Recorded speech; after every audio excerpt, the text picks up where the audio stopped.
बिस्मिल्लाहिर्रहमानिर्रहीम। अस्सलाम वालेकुम वरहमतुल्लाह। मैं अपने 150 साथियों के साथ उर्दन पहुंच चुका हूं और अल्हम्दुलिल्लाह 5-6 दिन इसराइल के बदनामी ज़माना नेगेव डिजर्ट जेल के अंदर रहने के बाद हमें रिहाई मिल चुकी है।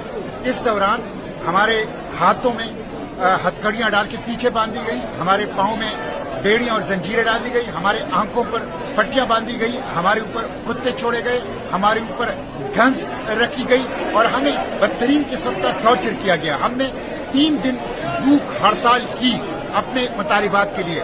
No access to air, no access to drinking water, no access to medication, no access to life और किसी किस्म की चीज तक हमें रसाई नहीं थी। एक बदनामी जमाना जेल था, लेकिन अल्हम्दुलिल्लाह हम रिहा हो चुके हैं और फलस्तीन की आजादी की जिद्दोजहद जारी रहेगी। इस नाकाबंदी को हम तोड़ेंगे, बार बार इसके लिए जाएंगे, गज्जा को बचाने के लिए कोशिश करेंगे और जो जेनोसाइड के मुजरिम हैं उन मुजरिमों को कैफर किरदार तक पहुंचाएंगे इंशाअल्लाह।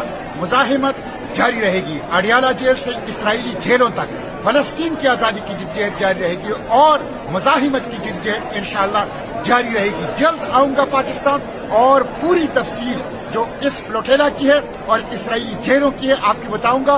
लेकिन अपनी इस जद्दोजहद को अक्सा की आजादी, फलस्तीन की आजादी, गज्जा की आजादी तक जारी रखेंगे। इसराइल के खात्मे तक हमारी ये जद्दोजहद इंशाअल्लाह जारी रहेगी। पाकिस्तान जिंदाबाद, फलस्तीन जिंदाबाद, पाक फलस्तीन दोस्ती पाइंदाबाद।